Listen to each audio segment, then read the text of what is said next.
So ayun mga brab, what's up sa inyong lahat?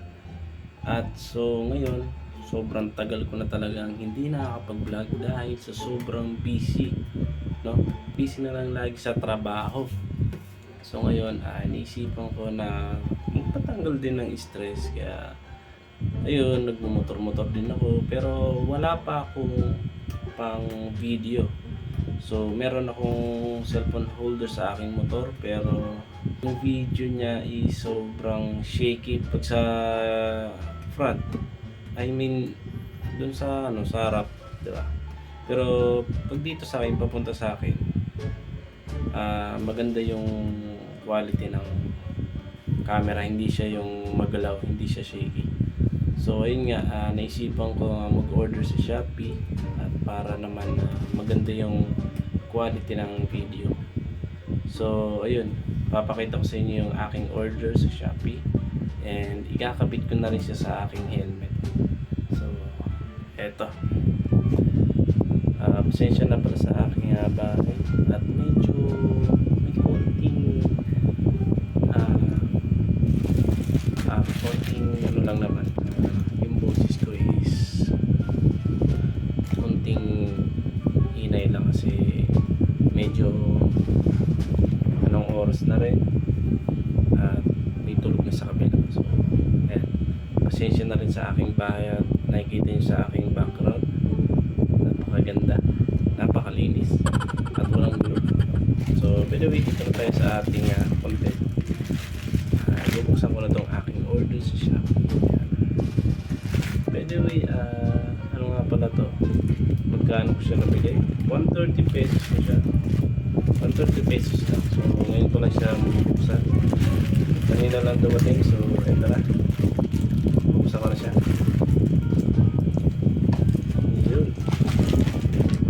Ito na agad ang aking nakuha. Ito yung holder ng cellphone. Focus mo. Ready.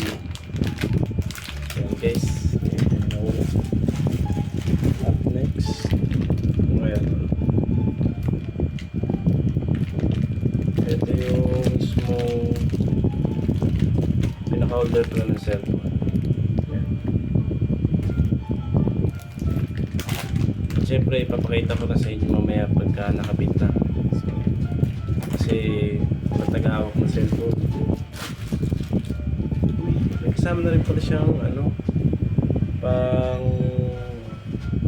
ipit sa cellphone para just in case na lumingin ko sa kalsada. Siyempre kaliwat kanan pag nag-drive ka, hindi mo na malayan pag wala ka kasi nito, pwede siyang mahulog. So ngayon meron na siyang kasama na ito. Nice. Ano to ba? Wala na, yun lang ang laman. So try ko na siya ikabit. So papakita ko na sa inyo. Alright. So ayan mga brab, tinignan ko saglit yung aking video. So narinig ko yung background noise ng aking electric fan. So pasensya na, pero at least nandun pa rin yung boses ko. Naiintindihan naman siguro. So ayan guys, papakita ko na rin sa inyo. Eto. Ayan, nakikita nyo. Kakabit to sa helmet. So itong strap na to, i-clip nyo lang siya dito. Ayan, kabilaan siya. Ito, tsaka ito ulit dito. Ayan. Mamaya ipapakita ko sa inyo yung pag nalagay na sa helmet. So, siyempre ito, pag nag-order kayo sa Shopee, may kita nyo to. At ito. So ayan, kakabit na siya dito, no? Oops. Ito mauna to guys. Ito mga brad, mauna to. Ipapasok nyo lang siya rito. Ayan, ganyan.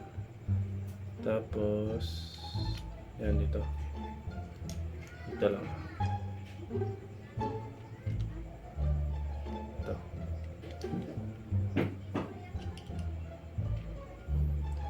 Sa totoo lang wala siyang manual, user manual, pero kahit wala siyang user manual at hindi ko siya napapanood sa review. Alam mo naman yung pagkabit eh. Malalaman at malalaman pa rin. Ganun siya kadali. So, ayan. Diba? Bilis lang. Focus mo. Yan. Siyempre, ito na ang next. Maganda yung ito. Kasi talagang hindi basta-basta mahulog yung cellphone mo. Kasi meron siyang adjustable. Talagang kung gusto mo higpitan talaga yung cellphone para safe talagang hindi mahulog sa daan. So, ayan. Ikutin mo na siya. Ayan. Pag kukunin mo ulit yung cellphone mo, syempre, ayan. Ikutin mo na ulit. Pabalik. So, ayan ito. Kakabit yun siya.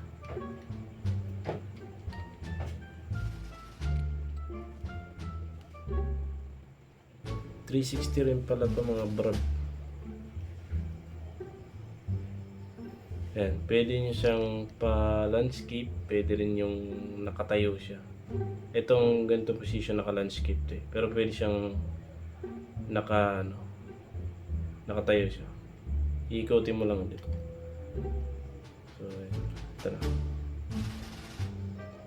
Mamaya, itatry ko siya dito. Suot yung helmet, tapos nakalagay ng cellphone dito. By the way, cellphone nga lang pala yung gamit ko. Wala pa akong Pro. GoPro na camera. So, ganyan naman talaga pag nagsisimula. No? Try ko lang. Kasi at least, di ba? Nasubukan ko mag motovlog. So, papalitan ko na nga pala yung pangalan ko sa YouTube channel ko. So, gawin ko na lang ng Ren Motovlog. Kaya, so, ayun lang naman. Di ba? Kabit na siya. Ganyan lang yun. Sa helmet. Okay. By the way, maganda kapag nag-rides. Susubukan ko na agad na gamitin to. Or kahit papasok sa trabaho, gamitin ko na to. Yung aking Super GTR na aking motor nasa labas. Nagpapahinga kasi sobrang traffic ngayon. Napaka traffic talaga lagi. Simula nung may mga truck na kasing malalaki. Ang haba pa, kaya sa mga nagmumotor dyan, ingat-ingat kayo at huwag masyadong panay singit, tingin mo na agad bago dumaan. At ayun lang, lagi lang nasa isip na gano'n kasi ako, aware ako sa mga gano'n pero nadali na rin ako dun eh. Pero buti naman at ayun, nakiusapan ko yung driver na nakabunggo sa akin na sa bike lane siya dumaan, no? Pero yung motor na wala naman damage yung tinignan ko. So parang yung gulong lang nagsampalan. Yun. So yun guys, ito na. Kakabit ko na siya sa aking helmet. Then itatry ko siya dito kahit na magulo yung bahay ko. Na suot ko na yung helmet na nandito na yung cellphone. So ayan. So ayun na nga mga brab. Ito na, nakabit ko na siya. Pero natagalan nga lang ako kasi siguro baka hindi na ako sanay magkabit. At first time ko talaga magkabit na. At ito na siya guys. Ito na mga vlog. Nakabit ko siya. Alright, diba?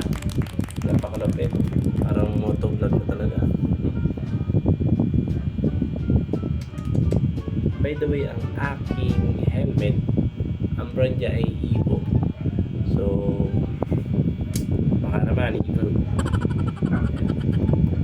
So ngayon guys, ipapakita ko sa inyo yung video na nandito na ang aking cellphone. So, alright. So by the way mga brab, sa tagal ko na hindi nagpo-vlog, ayan. Ngayon ko pala nagamit itong aking Voya microphone. At saka nasira na nga pala to. Tinip ko na lang. So ayan, try ko na. So ayan siya mga brab, nakabit ko na sa aking cellphone. At ayan, maganda ba yung quality niya?